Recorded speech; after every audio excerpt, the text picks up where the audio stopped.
What's up, guys? How we doing? Happy Wednesday. Happy NFL Week 13, and happy welcome to the DFS Pick 6 over here on RotoGrinders. I'm Crain, joined as I always am by John Daigle and Rich Hribar. Daigle, how we doing today, man? I'm not the guy to talk to. You're the guy I want to talk to because I logged into Twitter earlier in the afternoon and I see a GIF of you running tires and running through swings. What was that? When did I miss this in your life? That was my first ever live final. That was the FanDuel win, and they had what was called the NFL Combine. And so you ended up having to catch passes from Dan Marino and Joe Montana. Okay. You had to kick a field goal, which I missed. You had to climb one of those ramps like they make you do to get a football. I did that.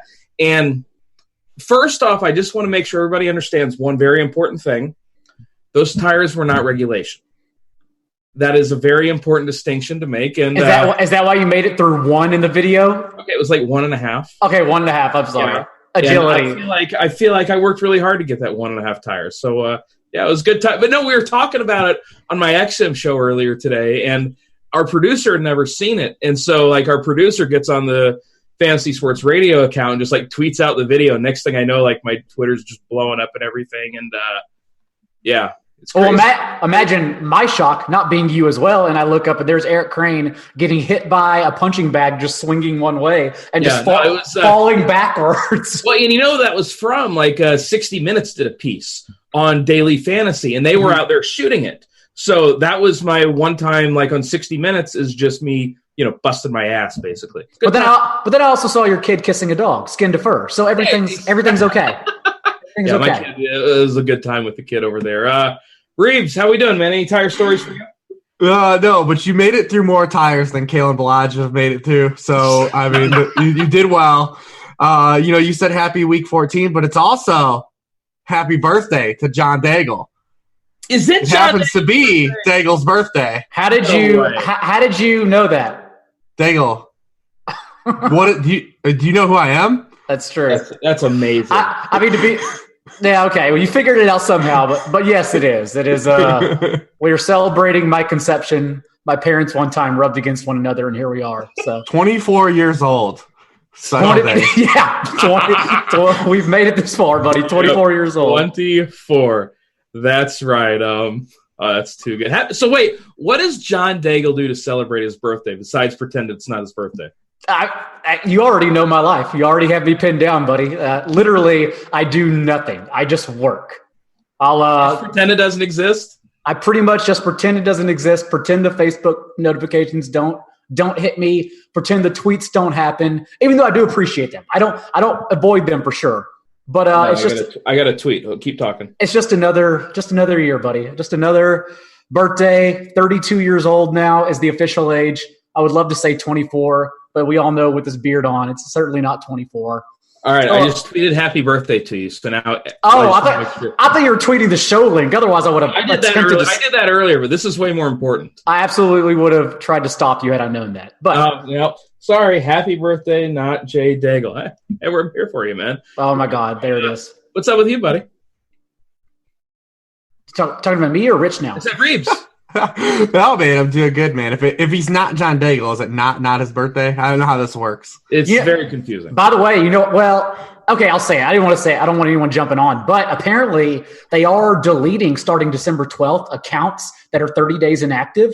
So hey, we might be turning heel at the end of the year. We might be becoming John Daigle once and for all. That's great. There are people out there that are just ready to go as soon as the second hand moves past whatever the date is, ready to I know Britt Devine, he's pumped about this. There has to be people out there. I just snagged Eric Crain. Maybe at Eric has it tweeted. I'm going to get it at the very first. Eric. Yeah, at Eric. How awesome would that be? Yours would be even better at Rich. That would be. I love it. I always tell my wife that she always dreamed of marrying Rich, but she just wasn't too specific enough. Definitely not. It's like that commercial where the dude's got the Doritos bag and he says the dog beat me a bear naked, and then he gets a giant bear that shows up. Got to be more specific, man. That is how it goes. All right, guys. Before we jump in to the slate, got to check a few items off the old list. If you're watching on YouTube, subscribe, comment. I want you to comment on the YouTube link, happy birthday, Daigle. That's the only comment. Oh, my God. This is my worst nightmare.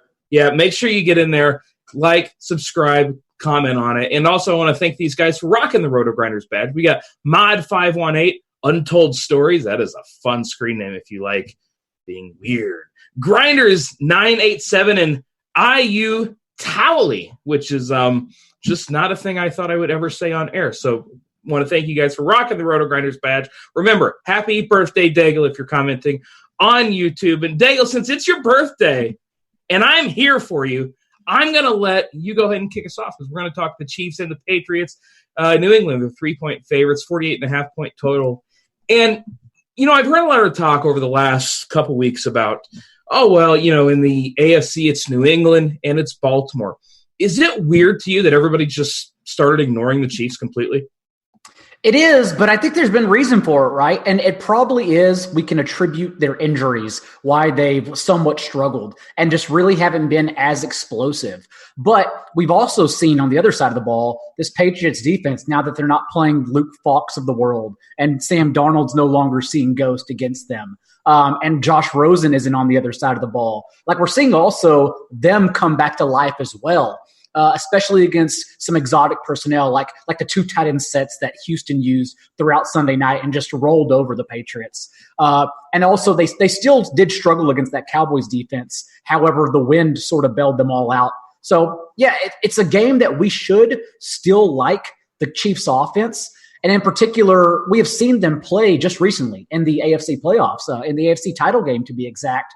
And we have to see what they'll do, but in that one particular matchup, they moved Gilmore onto Kelsey.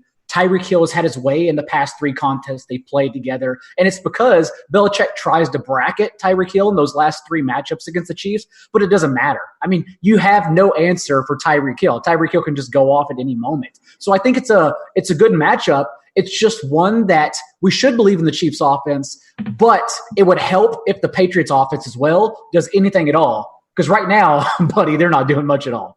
You mean you're not excited for the N'Keal Harry? I mean, is it even N'Keal Harry after he got benched? If anything, you have to get excited for the touchdown or bust Sony Michel game.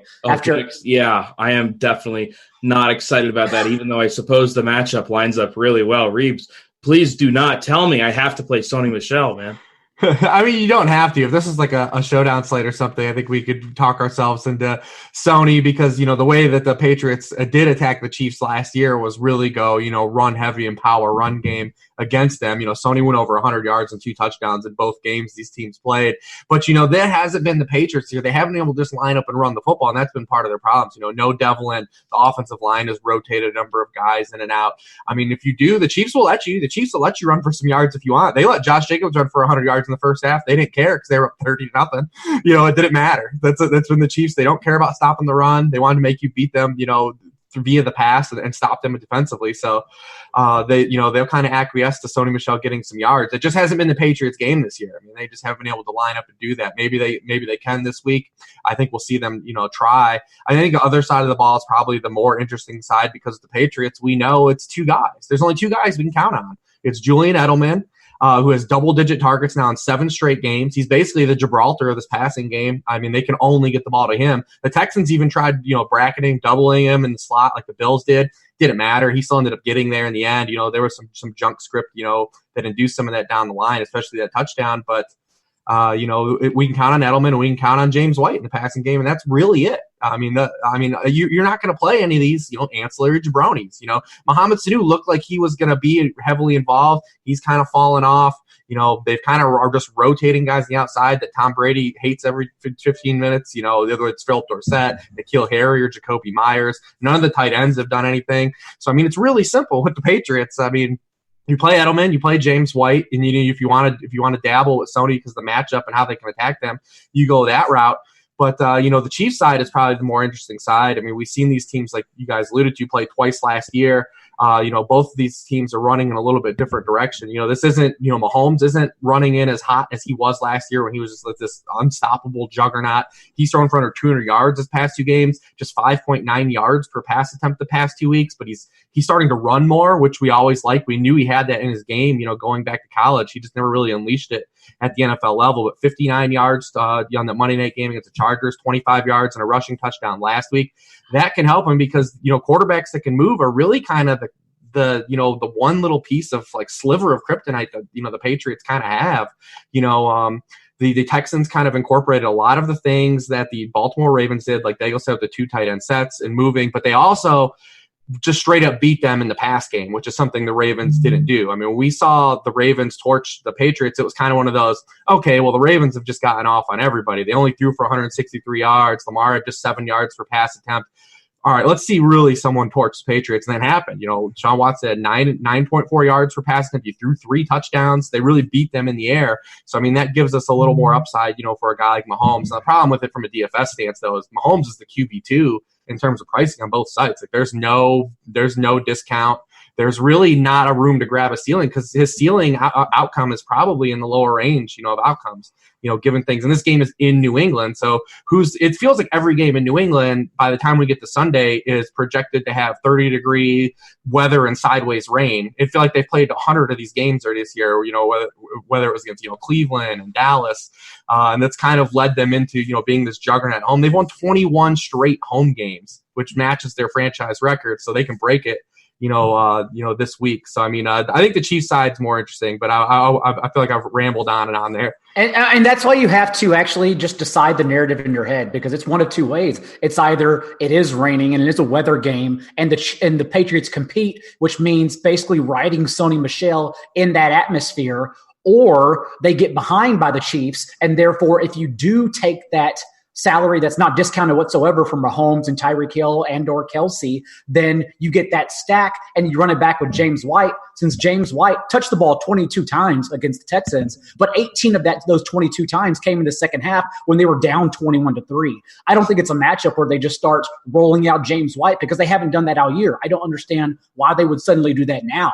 But if the Chiefs do get ahead and do pay off their high salaries, then you're just running it back with James White because that would be the game script. Yeah, it's just weird because when I look at this game, it's the highest total on the slate. I feel like I'm supposed to like it. And, the price of Mahomes, you're not getting a discount on Tyreek Hill. Travis Kelce's a little discounted. I mean, I guess we should talk about Kelce. Reeves, is he a guy you're looking toward? Because at 6.2, we've seen him over 7 before, maybe a slight discount on him, but I'm not sure it's enough for me to want to play him. Yeah, it's tough. And tight end actually is, probably the deepest it's been in a week, probably maybe all season at this point, with some guys coming back and some guys being elevated.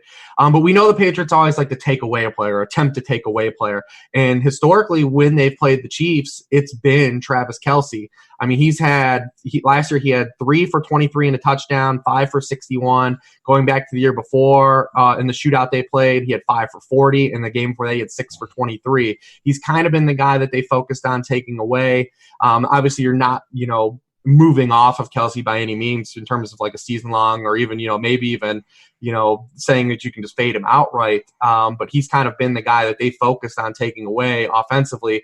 I mean, in the same light, we had Zach Ertz in a similar spot a couple weeks ago where he was really the only show in town for the Eagles. He had 9 for 94 against the Patriots. So it's not impossible that he can still hit and pop, at depressed ownership. I have to imagine he won't be popular by the time we get to Sunday.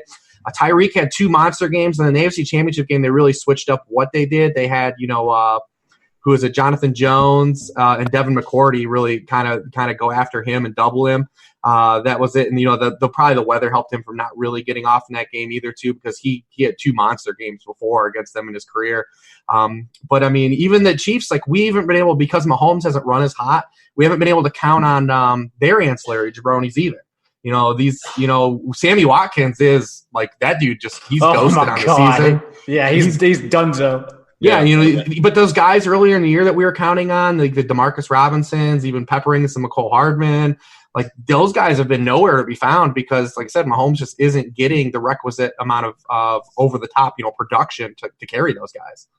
Yeah, I look at Sammy Watkins, and at this point, what's another few $100 thrown at him because I keep playing the dude and the guy keeps disappointing me. It's like if I was single, I would imagine this is what dating would feel like. But I mean, Daigle, can you play a guy like Watkins, or is there anybody else in this game you're interested in? Birthday boy. Well, the good news is you literally cannot do worse than what Watkins did last week. You literally cannot do worse since he laid a double egg across the box score. But I do have actually slight interest in Darwin Thompson. Now, it depends how the backfield shakes out. And it's not a matchup that lends itself. It doesn't pop the numbers. Like, it's not really a good matchup for running backs. But it's sneaky opportunity because we have to wait and see on Damian Williams, who didn't practice on Wednesday. They said he may play. We're not sure just yet. Supposedly has a good chance. We'll see what happens. But if it is Darwin Thompson and LaShawn McCoy and Spencer Ware active, then that basically means only Darwin Thompson's active. And that's when he becomes a really sneaky play. LaShawn McCoy got 5 carries and 3 targets last week, and he was 100% healthy as they continue saying they have to manage him down the stretch. And Andy Reid even came out the following day and said he knows McCoy, he hopes he knows McCoy better than any coach in the league and knows what he can and can't take. And so as we move along here over the final 4 games, they're not looking to get McCoy involved at all as they go to the playoffs. They're looking to get their other guys involved just in case they have to step up for injury. So I would project Darwin Thompson for, honestly, over 15 touches if it is just Thompson, McCoy, and Spencer Ware. But again, we have to wait because if Damian Williams gets added, then I'm pretty much off the board entirely. Yeah, and I feel like Damian Williams is going to play too. And I hope so because this whole Darwin Thompson thing, for those of you who've been playing season-long or best ball, you just hate this guy at this point. Yeah. I mean, Reeves, how much do the Chiefs hate Darwin Thompson? I mean, they signed Spencer Ware. How much do they hate Darwin? Yeah, they've kind of gone out of their way to really play him. Even last week was just basically forced out of necessity because Darrell Williams got hurt. And then they were up by so many points. They were just like, well, we can just use this guy.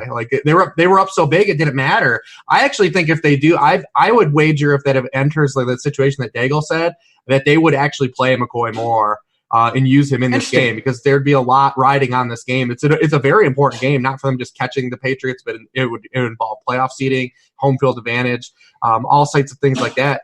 Because I mean, when Darwin Thompson came in last week, there was no reason to give McCoy anything. So, I mean, I'd be curious to see if they were forced to play McCoy and just Darwin Thompson, that they wouldn't go back to it because he's the better player. If that is the case, it's interesting on DraftKings at least because McCoy's only 4,400. So, obviously not your single entries, but if you're playing deep tournaments, then that's not a bad way to go if you think that. Oh, I've played worse players. I think that obviously this is a game stack or nothing game. There's not a lot of cash plays in this game except for probably Julian Edelman. But it may not even matter. I mean, the Patriots are allowing just eight rushing points per game. That's second in the NFL, and they're allowing 7.9 receiving points per game to running backs. That's third. It's just not attractive on a lot of fronts. It's like I said, game stack or nothing. All right, let's move on to Carolina at Atlanta. It's a 47-point total. The Falcons 2.5-point favorites. We were talking pre-show. And Reeves actually said, I don't know why this game is on this show. He said it meanly. He said, Daigle, we're trying to sing happy birthday to him. And I'm like, happy birthday. And Reeves just chirps, and all of a sudden, I don't know why the Panthers and Falcons are on this show. So, Reeves, talk to me about why you hate this game and why you hate Daigle's birthday. Oh, I love Daigle's birthday. Y'all are going to kill me. It's so fun, though, Daigle. This is great. Oh, yeah. I mean, but this game, these are just two perpetually disappointing teams. The Panthers have gotten there. It hasn't been pretty what they've gotten there the past 2 weeks. They did have the one back and forth game with the Saints. Last week was all just garbage against Washington. They got up 14-0, then were terrible, then had a little bit of a flurry at the end. Then Kyle Allen had the worst fourth down in one play in NFL history, where he ran backwards 35 yards and decided, that was just wild. They fired Ron Rivera this week. So I think with Kyle Allen, even though he's put up points, we have to be on alert, I think, at this point for him to get benched at any point, whether it be in-game, or one of these last 4 weeks. It could be if the rumors are true that they're going to move on from Cam Newton, and we all know from the outside looking in that Kyle Allen's not the answer, so you would hope someone inside knows that he's not the answer, that they might take a look at Will Grier or something at some point. Kyle Allen's turned the ball over so much the past month that maybe he runs himself out of a game. I think he'd be interesting in another setting, and maybe I'm making him interesting for you if you were on him from a tournament stance anyways. But I think that we have to be on code red that this guy might not get through his next game at any point. Yeah, I mean, when I look at this game, like, do I like the passing games all that much? Not really. I don't like Kyle Allen. I'm completely over Matt Ryan, not just for this game, but for life. But it's really the running backs that stand out for me. Of course, Christian McCaffrey. Last week was the first week I loaded up on him. Thanks, Chris. Appreciate it. But it's hard to play him this week. I mean, it is hard to make lineups, and maybe if we get to the running back thing, we'll talk about it more. But like, if we would have got Dalvin Cook out and gotten the smash Alexander Madison spot, there is not a lot of running back values this week. That's why people are so excited to play Patrick Laird, and going to him. But there's just not a lot of wiggle room this week. We've had like a low end guy. It's been Miles Sanders for a couple weeks. His pricing, got bumped up. It's really hard to just cram McCaffrey in this week and really make a lineup without like a hole where you're like, that guy's awful. I wish I didn't have him in my lineup. That's why whether you're on team defenses don't matter or not, you're always team DraftKings prices matter, because sometimes it's a case-by-case basis. It's literally just sometimes it's hard and or impossible to get McCaffrey in a week. So you just have to take it week to week. Okay, so is one of the guys we're going to save money in this week Devontae Freeman? Because I feel like the matchup's great. I don't like clicking that button ever, but at 5.4K against the worst DVOA rush defense in football, don't we have to like Freeman a little bit? I mean, there's a lot of recency bias baked in, right? Because we just saw Darius Geis on 19 snaps average over 12 yards a carry and get 2 touchdowns on season highs in rushing yards. But teams have been doing it all year, though. No, I totally agree with you. It's just recency bias only because that was just like the tipping point. Like that was the iceberg finally melted completely and washed away. Having said that, remember when these two teams faced each other last, or whenever, when these two teams faced each other last, it was Brian Hill's turn to do that. And it was different circumstances. I understand that. However, it's not really the Atlanta rushing game or the matchup that we should look at. It's just this offensive line. And the fact is this offensive line can't block at all. Their bottom 4 in Football Outsiders adjusted line yards because they can't create holes. Their offensive line is getting healthier. They could have a few pieces back, perhaps Chris Lindstrom. They could have Jamon Brown back in the lineup. But right now, no matter what the matchup is, it's not really one that you can fully trust a guy like Devontae Freeman or anyone for that matter behind the offensive line. Okay, so I don't know. I'm still playing him. Brian Hill week. You remember we did this game on Brian Hill week. It was the same game. The Atlanta Falcons in that game against the Panthers ran 22. The backfield ran 22 times for 59 yards in that game, in a game that they controlled from second 1, all the way to the end. They did score a touchdown. Quadri Olson did have a rushing touchdown in that game. Yeah, that was a lot of fun for us. He vultured Brian Hill. Yep, we remember. Yep. Devontae Freeman doesn't have a rushing touchdown this year. This is the week. This is it. I mean, if you're going to pick one, they've allowed a rushing touchdown, the Panthers, that is, in 9 straight games. They've allowed 22 touchdowns to opposing running backs, 19 of them on the ground. They also let Adrian Peterson almost get 100 yards in that game last week, too. They're bad. They're a bad run D. It's a bad offensive line. Because the offensive line has also been why we've seen this Matt Ryan slide. And if you watch that game on Thursday night, last Thursday, Matt Ryan had no chance in that game. A lot of people have said, well, since Matt Ryan had that ankle injuries he's had, but look at his past 5 games. He's been pressured on 45% of his dropbacks the past 5 games. 45% is 1 every 2 almost. That's just insane. That's crazy. In the first 6 games, he was under pressure, just 34.6%. So it's a pretty big jump, over 10%.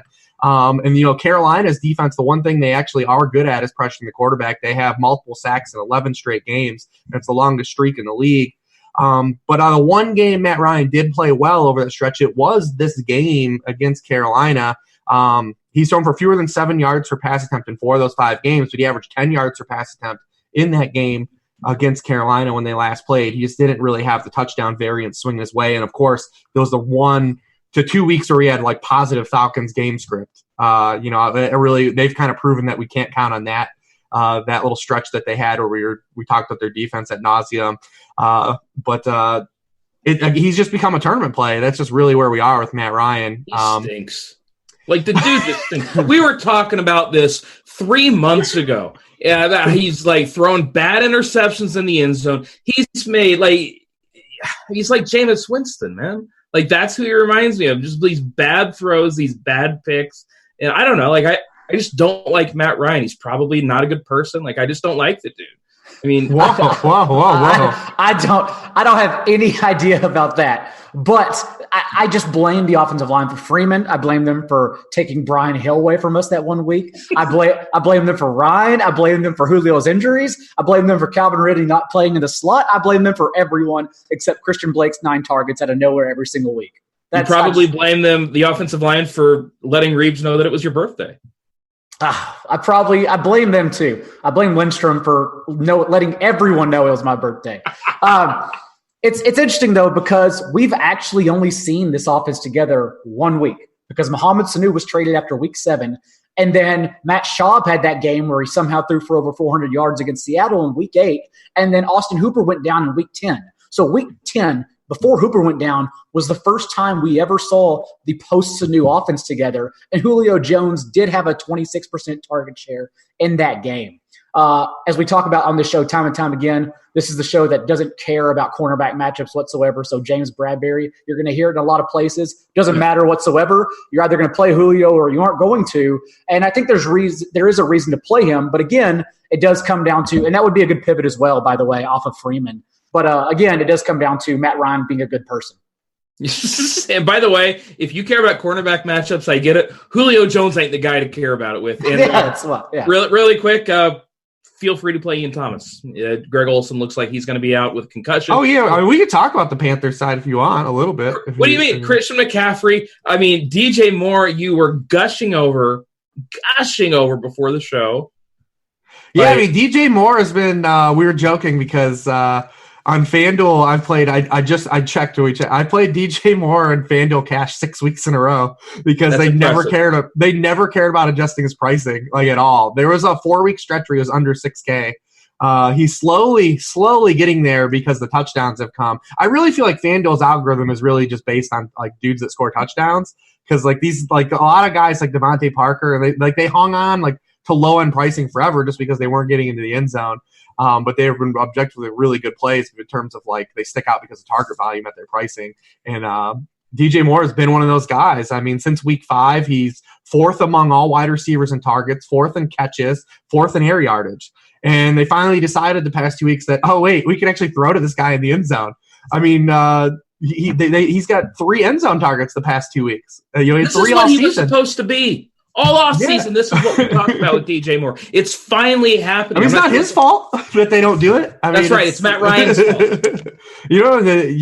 It's Norv's fault. I'm still blaming Matt Ryan for everything. I know that Daigle's all about the offensive line. I'm blaming Matt Ryan. I'll blame Cam Newton. If he's hurt, that's not my problem. I'm still blaming him. It's just how we are. And, of course, you can play Curtis Samuel in tournaments. Every week you can play Curtis Samuel in tournaments. And like you said, Ian Thomas, that's your Tyler Higbee of the week. Take it, run away with it in cash games, have a good time. Dude, did you see the guy, he used to work at RotoGrinders, Bobby? He got 5th in the Millionaire Maker, and he didn't play Higbee? Yeah. He lost by 3 points, and he didn't have Higbee. He had, Jimmy Graham or something. Oh, bummer. I didn't play Higbee last week either, but I played Doyle. Captain Jack saved me, but he saved me from embarrassment because Higbee – I was down for the flow chart as I did not expect him to have 100 yards in the first half. It wasn't for me. It was never about the flow chart. It was just about Johnny Munt. His season high was 3 routes run. He literally doesn't run routes at all. So they only have Higbee behind him. It's all right, I'm just going to play Higbee then. The saddest part is that it was on Goff. It didn't play Higbee. Yeah. And you're the one that came on the show and talked about Goff. Yeah. Yeah, we're really going to test the flow chart this week with Vance McDonald. Oh, dude, they priced him up too. He's over 4K. No, I don't think I'm about that life. You're not about that life? All right. Are you about the life of the Colts at Tampa? Tampa Bay minus 346.5 point total. It sounds like Marlon Mack is trending toward playing this week, which makes this game, Daigle, a little more interesting because normally this Indianapolis team just wants to kind of run at you, not have to put the ball up a whole lot. And against this Tampa Bay team, of course, that doesn't really work. The run defense, they've just been shutting down everybody, which makes you think, does that mean Indianapolis is going to be forced to throw? Is this a potential shootout? Indianapolis outdoors when they're used to playing indoors, I'm not sure how I feel about that, but a passing offense against the Bucs, I'm supposed to like. Talk to me about this Colts offense. Jacoby Brissett is a worrisome play, but at the same time, it's a Bucs defense that maybe people have forgotten because it's been a while. Because remember, Week 10, Kyler Murray pasted them for 324 yards and 3 scores. But we haven't seen a performance like that against them, despite nothing changing, despite them still being awful in that time. The next week, Saints laid an egg on the road because remember, Drew Brees and everyone went to Mons Venus the night before and then came out and they had a lot of dumpster beers. They played in Tampa Bay. And by the way, Crain, you don't know what dumpster beers are, but quickly, let's say a friend told me that if you go to Mons Venus, they don't allow alcohol inside, so you have to buy beer and keep it outside as a secret. And so that friend may have left it by the dumpster, so you have to walk in and out by the dumpster and then go inside. It's not like it's a secret anymore. It's dumpster beers, and Drew Brees knows about it. The following week, then Matt Ryan got sacked 6 times because he's a terrible person. And then the week after that, the corpse of Nick Foles started this past week and had multiple 3-and-outs, 2 fumbles, just a miserable performance. So nothing has changed in that 3-week span. They've just had bad matchups. And so now we get Jacoby Brissett, Marlon Mack coming back, yes, but you still are not going to run the ball against Tampa. We're going to probably not have T.Y. Hilton. We're not going to have Devin Funchess. We may get Paris Campbell back. There's no Eric Ebron. But that just tells me that, yes, Brissett can still attack this offense or defense. And, yes, Zach Pascal will at the very least be on the field every single snap because all they have behind them is Marcus Johnson, Ashton Doolin, and Chad Williams, who they just called up from the practice squad. So if you're going to stack them or if you're going to play one, I mean, the defense is still just as bad as it's ever been. Yeah, no, I like it. Is Paris Campbell hurt? Did I miss this? Paris Campbell's been hurt for like a month. Yeah, I know, but I thought he was supposed to come back. Oh, yeah, no. Yeah. He was limited last week. He didn't play, but then he practiced in full on Wednesday, so he probably will come back. Yes, Paris Campbell, SZN. What's his salary? Patrick Laird season. He's 3,200. He's 3,200 on DK. Didn't he get 8 targets like in his last game too? He's really interesting. In the 2 games he's played without T.Y. Hilton, he had 5 targets on 61% of the snaps and 8 targets on 62% of the snaps. Interested. The one thing about him is that it's like all like very intermediate. It's 8 yards, 7.7 yards per catch.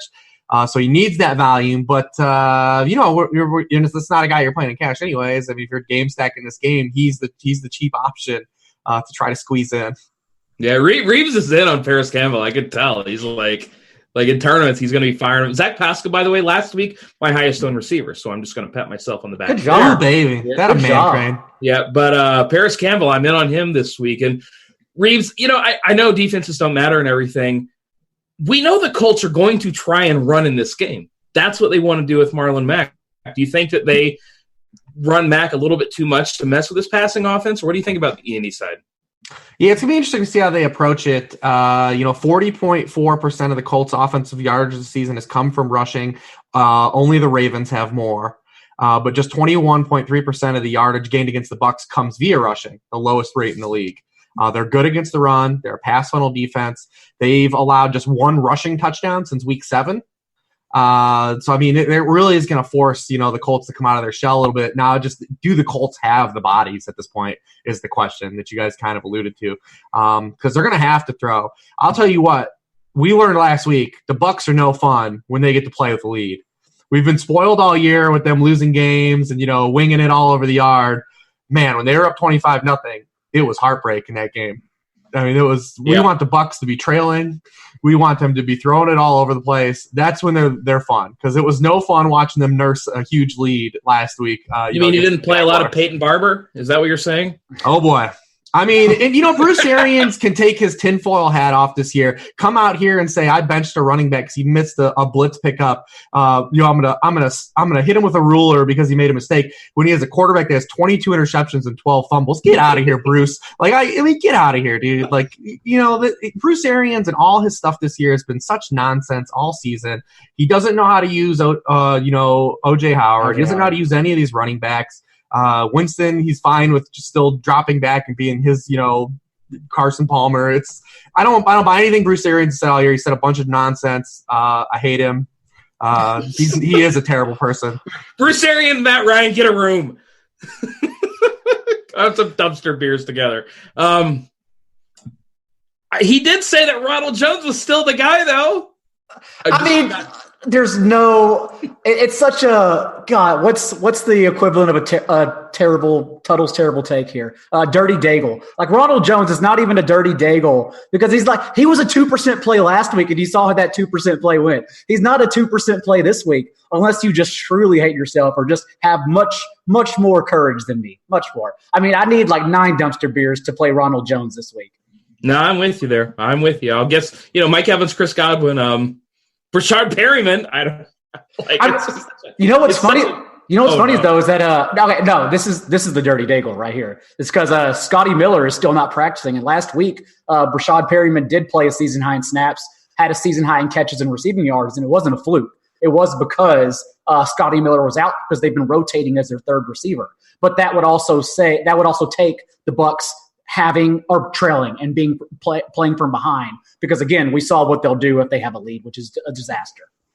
Yeah, but I mean, how could you play Rashard Perry when you can save $500 and play Paris Campbell or play them both? You're playing both. You can get everybody then. Really hate yourself. Play both those guys, Patrick Blair, and then you get to party on. No, but Daigle talked about this a couple weeks ago, and it's kind of held true. I mean, the Bucs have kind of extended their passing tree out a little bit, and it's still been Godwin and Evans still are the guys carrying all the water. But through 8 games, Mike Evans was at 28% and Chris Godwin's at 24%, 52% combined, team targets. And over the past 4 games, those guys are at 42%. So, I mean, they've lost 10% of targets and spread them around. Through 8 games, Dare Ogunbowale was the 3rd highest guy in target share. Now we've got 3 other guys with higher target shares than what he had at that point. So they have started to incorporate some of the jabronis, which is kind of awful. It's really, I mean, Mike Evans he's kind of the variance play. I mean, he's the guy running cold. He's exactly 4 catches in his past 4 games. But the Colts have really, last year they played that real heavy zone and didn't give a lot of big plays. But these, recently here, these past 3 games, they've been getting really beat over the top. And we saw in that Thursday game, Will Fuller had 7 for 140 catching deep balls. DeAndre Hopkins 6 for 94 and 2 touchdowns. The week before, DJ Chark got him for 104 yards and 2 touchdowns. And last week they gave up a 40-yard touchdown pass to Khalif Raymond. I mean, they're really starting to leak on giving away some of these big plays. So, I mean, we've seen Mike Evans do this before. He goes and lulls. That's what makes him a little different than a lot of the top wide receiver ones because his lows are a little bit lower than those guys, and he tends to fall into these gaps, in season-long play where he does this. But when he snaps out, he usually snaps out in a big way. All right, let's talk some quarterbacks on this slate. And, Lamar Jackson, is it the easiest matchup? No. But it feels to me like he's just this whole freaking offense, and I still feel even at 7.4K, it feels weird taking a road quarterback in a game with a 43-point total. That's the most expensive quarterback on the slate. But Daigle, I want to do it again with Lamar Jackson. Is there a reason not to in this matchup?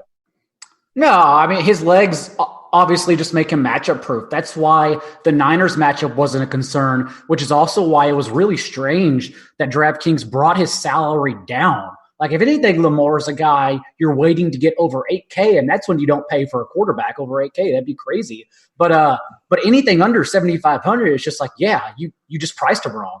It's the floor is far too high. It was a much tougher matchup against the 49ers, and even then we weren't worried about it. It was probably the first time all year long, I believe, that he came in under 30% in cash games, despite his salary decreasing. So back up to 7,400, which it was against the Rams 2 weeks ago. I'm all in. Like, I mean, there's no reason not to be. Yeah, I mean, the Bills are 3rd in expected points added via their defense, and Lamar Jackson's already played the 1st and 2nd teams and had over 20 fantasy points in each game. And the way the Bills' strength of their defense is, their back end and secondary play. Not that they're not good at rushing the passer, but they struggle against the power run. And that's what the Ravens do. That's where they live. So I mean, we know that he's got the high floor and he's a cheat code. I mean, I don't see any reason to really move off of Lamar Jackson or have any concern for him in this matchup. But I mean, there are a host of other quarterbacks this week that have really tough matchups that we would say whether you have Drew Brees, Dak Prescott on Thursday. There's all kinds of matchups all over the board that guys are kind of in weird territory this week, with Mahomes if it hits or Watson. Those are the matchups that go either way based on those guys. And we've seen some of those guys have lower floors than normal in certain spots this week. So it's a fun week for quarterback plays. Now all those guys aren't in the main slate. But yeah, I mean, Lamar is the bread and butter of the position. All right, Daigle, what other quarterbacks are you looking at this week? I think a lot of people will go to Sam Darnold in this matchup, even though he struggled the first time against them. Even if Sam Darnold hits, though, I think it's a really good opportunity for Ryan Fitzpatrick, actually, against the Jets. The Jets are going to be missing most likely their 2 starting corners, and they've struggled anyways, right? But 2 starting corners. Those guys stink anyways. I know. And Jamal Adams is the big one, because Jamal Adams, remember, that's a guy that the Cowboys nearly shipped 2 first-round picks for. He leads them as a safety in sacks, blitzes, and pressures, has 32 more blitzes than the next closest defender as a safety in Greg Williams' scheme. So then you'll get Devontae Parker, obviously, 5th-year breakout out of nowhere. Mike Gesicki playing over the middle because Adams was responsible for covering their tight ends. And then even, as you mentioned earlier, what would be a RotoGrinder show without saying Patrick Laird is also actually a good play this week. So I like the spot no matter who hits for Ryan Fitzpatrick in particular to soak up all that production. I swear to you, Reeves looked like he was disgusted when you brought up Patrick Laird. He did this little it's a salary play for me, and in particular, a receiving back play. Well, first of all, this game should have been the game that was one of the games. Dolphins-Jets should have been. You have input here. I have no input. I'm just along for the ride. I'm just a face. You bring me in to talk about stuff. That's not. I think Laird is fine. I think Laird is fine, but I think the problem with Laird is that you have to get all receiving. I mean, this is the worst rushing offense in the NFL, facing the number 1 run defense in the NFL. They aren't going to run at all. Even last week, he had 10 carries for 5 yards. You got to get those catches, which he is capable of doing. He's had a 6-catch game and a 5-catch game. I will say, though, their running backs coach did come out and mention that Myles Gaskin is a guy that has looked better in the receiving game at practice anyways. So I don't know what this even means. Maybe it's not even actionable than they thought. So it is interesting to see if they get Myles Gaskin more involved, because you do need literally 100% of the targets in the backfield to go to Gaskin or to go to Laird for him to pay off. Okay, so earlier today, I had a buddy message me, and he said, and I'm not going to tell you who it is, this quarterback gets a mention on tonight's show, right? And I'm like, I will make it happen. And he goes, I'm just reading here, not sure you're going to need to because Rich will. This guy's cheaper than Locke, Blau, Dalton, Minshew, and Hodges, and a bunch of other people. So, Reeves, I think I know who your quarterback's going to be that you want to talk about. Do you know who your quarterback is going to be? The bad quarterback of the week? Yes, the cheap bad quarterback. Oh, yeah. We need a theme song or something for this moment. I'm not sure where he's going here because you said Hodges. I thought that would have been the one. No, it's cheaper than Hodges. I'm not sure where he's headed, to be honest. All right. It's not Derek Carr? At 5K? No, dude. Oh, dude, no. Carr. You cannot. You just can't. It's a good matchup, 5K. Too. He's 5K, a home dog quarterback in one of the bigger totals of the week. And it's the Titans who give up big plays. Come on, Reeves. Come on down with Derek Carr. They've allowed just 3 QB1s on the season. They have allowed 4 300-yard passers in their past 6 games, so you can chase the bonus if you want. But, man, Derek Carr is bad. Okay, here. I like bad quarterbacks, too. You can Go ahead. My problem with Derek Carr is that he's complete champagne room. And there's no sex in the champagne room. He just does not deliver big ceiling weeks, man. It is tough. When he gets there, he barely gets there. Man. All I know is that somebody on this show won a Millionaire Maker with Derek Carr. That's all I know. No. So I believe. Listen, man. I get it. I get it. Yeah, like you said, 300-yard passers. The matchup isn't that bad. I also worry about that game as a whole. I saw Rich tweet this earlier. I wrote about this on Tuesday in the waiver wire column at Roto World, that Ryan Tannehill's past 3 games, he hasn't gone over 23 pass attempts because it's a Derrick Henry offense. And so they really just don't even need Ryan Tannehill in this game because it's, once again, another matchup that sets up best for Derrick Henry. The only reason we're not talking about – well, we may talk about Derrick Henry. His salary is pretty high. But yeah, that's why Tannehill's worrisome, which makes this entire game in both offenses worrisome. You're not going to – Yeah, I mean, Derrick Carr and Tyrell Williams, they are cheaper than – You're not talking me into Tyrell Williams. I will not abide by Tyrell Williams talk. I'm not playing Tyrell Williams. You tried to sell me on Tyrell Williams 3,700 times 2 weeks ago was just the biggest freaking disaster, man. I'm not doing it. I'm just sitting here, pre-Thanksgiving slate, wondering what the hell has happened to my life as I sit here and go, please, Tyrell, have more than 2 catches. And he was like, no, I'm good. That's all I need. They just don't throw to him. They don't throw to their wide receivers at all. That's the problem. I mean, and they don't throw to Josh Jacobs either. It's a very odd team. I will say that, Darren Waller is back in our graces without Hunter Renfrow. As long as Hunter Renfrow's out, You can keep playing Darren Waller. That's totally fine. I mean, didn't Renfro have a punctured lung? Like, he's out. Yeah, he's not playing. Okay. Yeah. I was like, wait, if he's out, I'm like, what are you talking about? No, they said he may come back week 16, but he's not playing this week for sure. No, he's not playing this week. I mean, if you ever wondered what would be like if one of us played in the NFL, what would happen to your body, that Hunter Renfro displayed it. Like, that's what happens.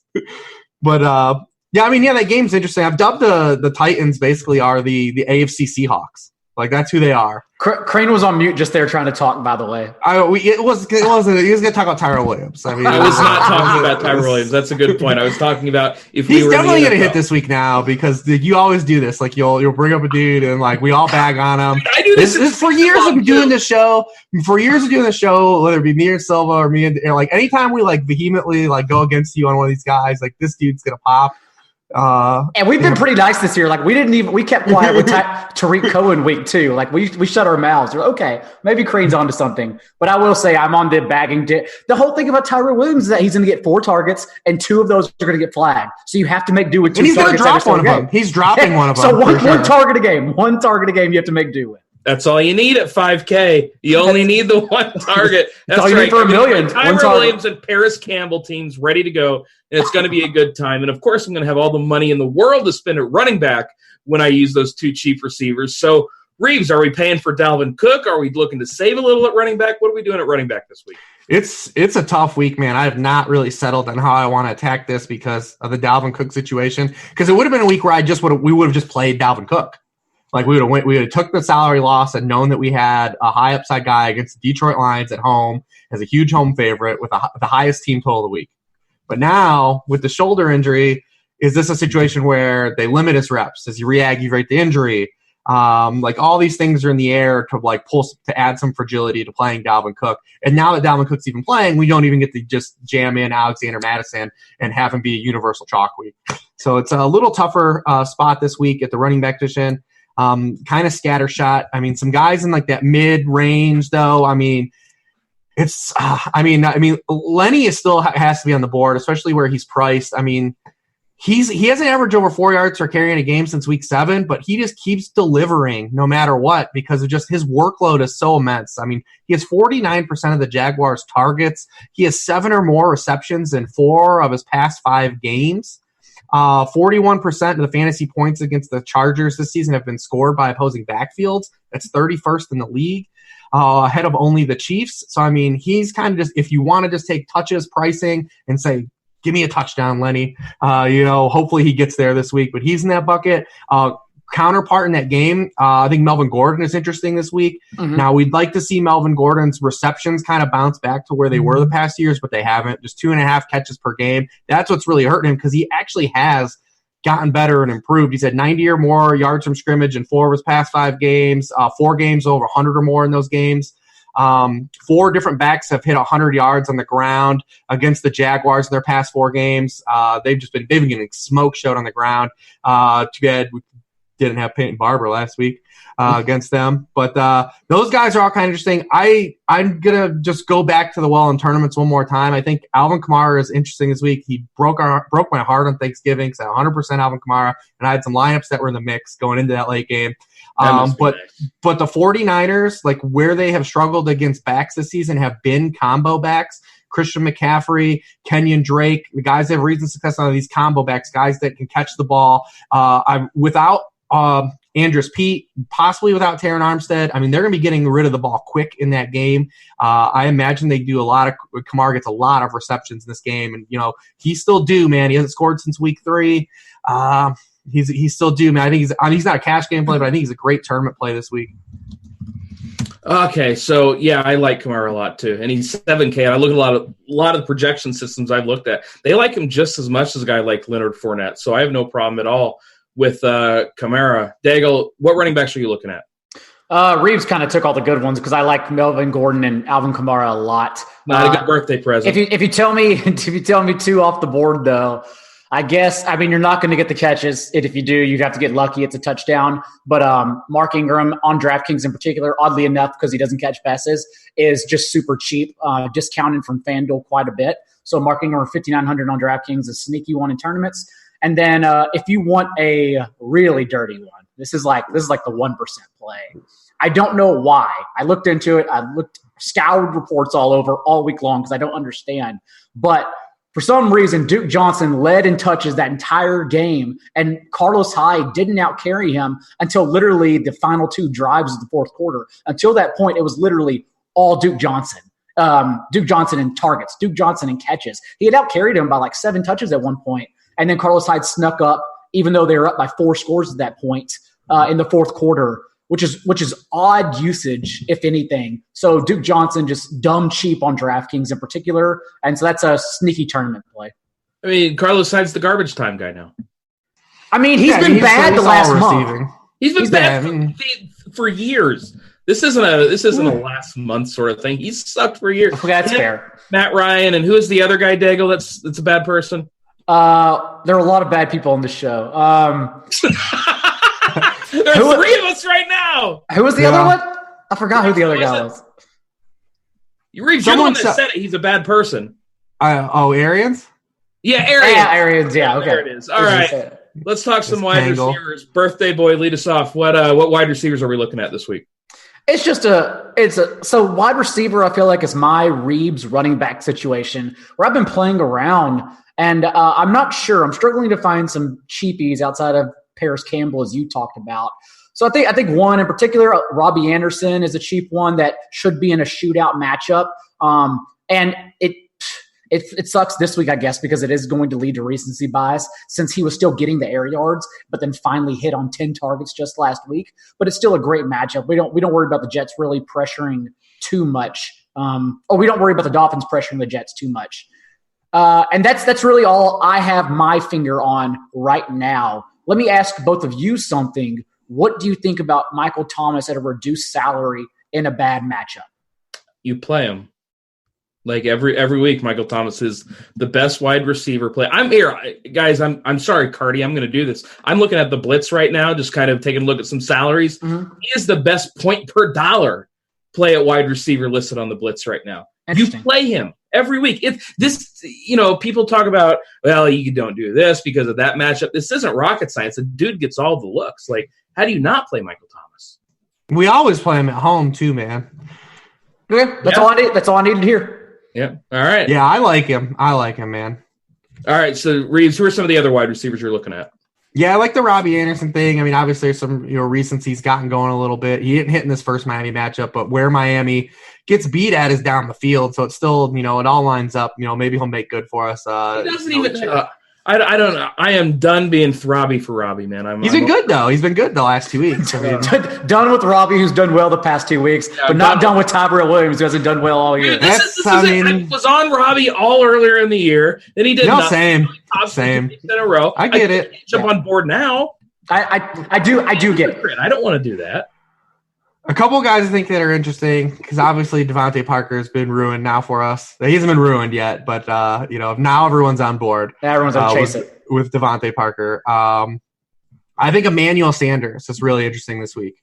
So Emmanuel Sanders had that rib injury a couple weeks ago, and he was limited the past 3 games: 29% of snaps, 44% of snaps, 67% of the team snaps. Wasn't on the injury report at all last week. Came back and played 98% of snaps. Led the team with 6 targets. We know that the 49ers are going to have to throw more in this game. Not only are they road dogs, but the Saints are also a little bit of they're just really great against the run, and that's not going to. The 49ers are going to run the football, but I mean they're going to have to throw at this game. So I think the snaps there. Everyone's still hot for Debo, but he isn't really. He's had four catches on 6 targets the past 2 games combined.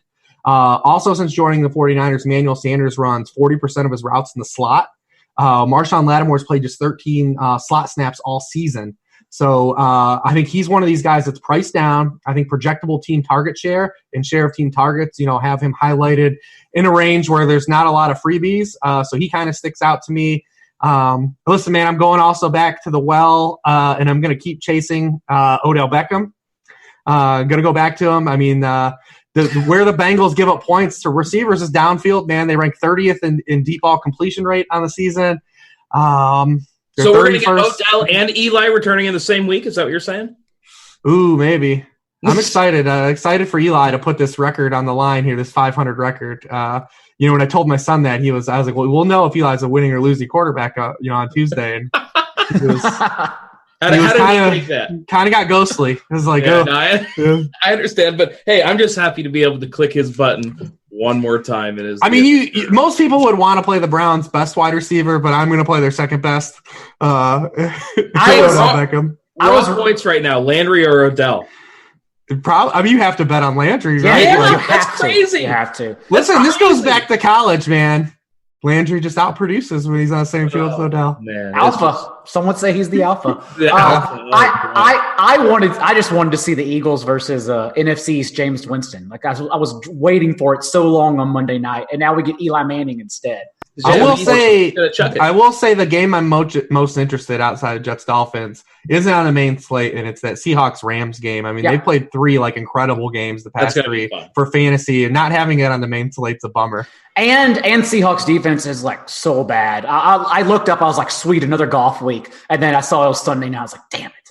Hey, at least we get a primetime game that's not going to suck. That's good.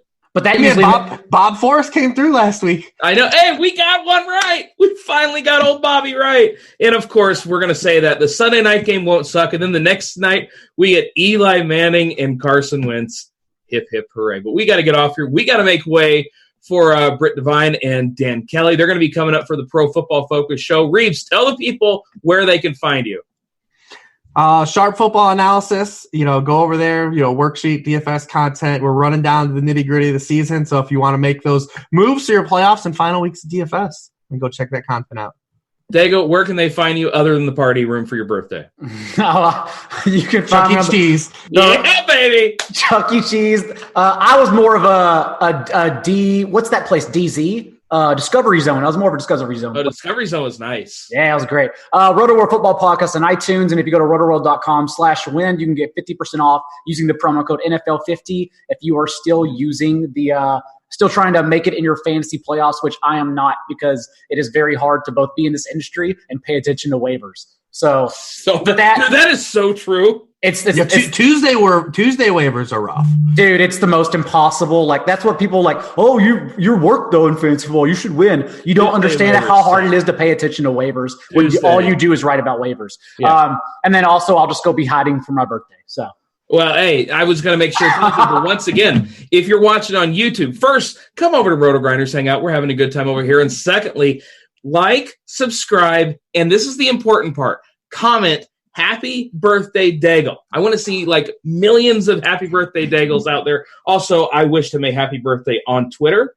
Feel free to retweet that and or comment, tag him at, what is it? Hold on, I got to get at not J Daigle. Until December 12th. Until December 12th when I get John Daigle finally. Now, I understand this is going to be, a lot of you are going to be listening on podcasts. And it might not be Daigle's birthday anymore. It doesn't matter. Wish him a happy birthday. That's just how we roll. This is so ridiculous. I don't do victory laps. I don't celebrate my birthday. And then Rich just ruined it all for me. Oh, it's just so that's what I do, man. I ruined everything. This in my calendar for next year. But on a serious note, not to end it on a serious note, because usually we just talk about dumpster beers. But I do appreciate it. I really do appreciate y'all. Thank y'all. All right, we appreciate you too, buddy. We got to get off here, though. Make sure you stay tuned for the PFF show. For Daigle, for Reeves, for Devin producing, and for the best happy birthday ever. I'm Eric. God. Peace.